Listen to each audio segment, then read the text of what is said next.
निर्वाचन आयोग राष्ट्रपती आणि राज्यपालकडून राखीव दिव्यांगांना लोकप्रतिनिधित्व द्यावे अशा मागणीचे निवेदन ध्रुवतारा अपंग क्रांतिकारी सामाजिक संघटनेच्या वतीने राष्ट्रपती यांना ईमेलद्वारे निवेदन पाठविण्यात आले आहे।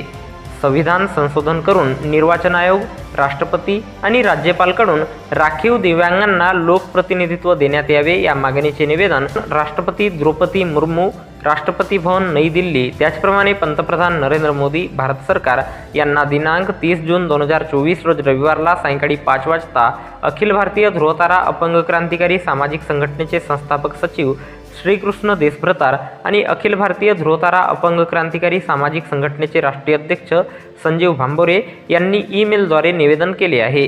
दिव्यांगांना आज पावतो शासनाकडून संविधान संशोधित कोणती मजबूत भूमिका घेतलेली नसून त्यांच्या समस्या मांडण्यासाठी दिव्यांग संघटनेद्वारे कोणी ठोस प्रतिनिधित्व करीत नसून त्यांच्या समस्या मांडण्यासाठी बघ्याची भूमिका घेत असतात। त्यामुळे शासनाकडून योजनांचा फायदा तळागाळातील दिव्यांगांपर्यंत पोहोचू शकत नाही।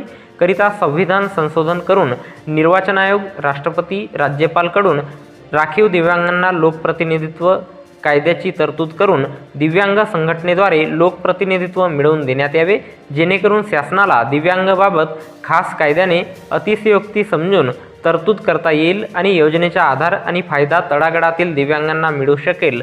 दिव्यांगांना कोणत्याही समाजाचा आधार नसल्यामुळे त्यांची स्थिती अत्यंत हलाखीची आहे। त्यामुळे शासनाने दिव्यांग यांच्या पाठीशी खंबीरपणे उभे राहून संविधानिक संशोधन करून त्यांना 10% लोकप्रतिनिधित्व मिळाला तर त्यांना न्याय आणि त्यांच्या हिरावलेला हक्क देता येईल, असे त्यांनी ईमेलद्वारे पाठविलेल्या निवेदनात नमूद केले आहे।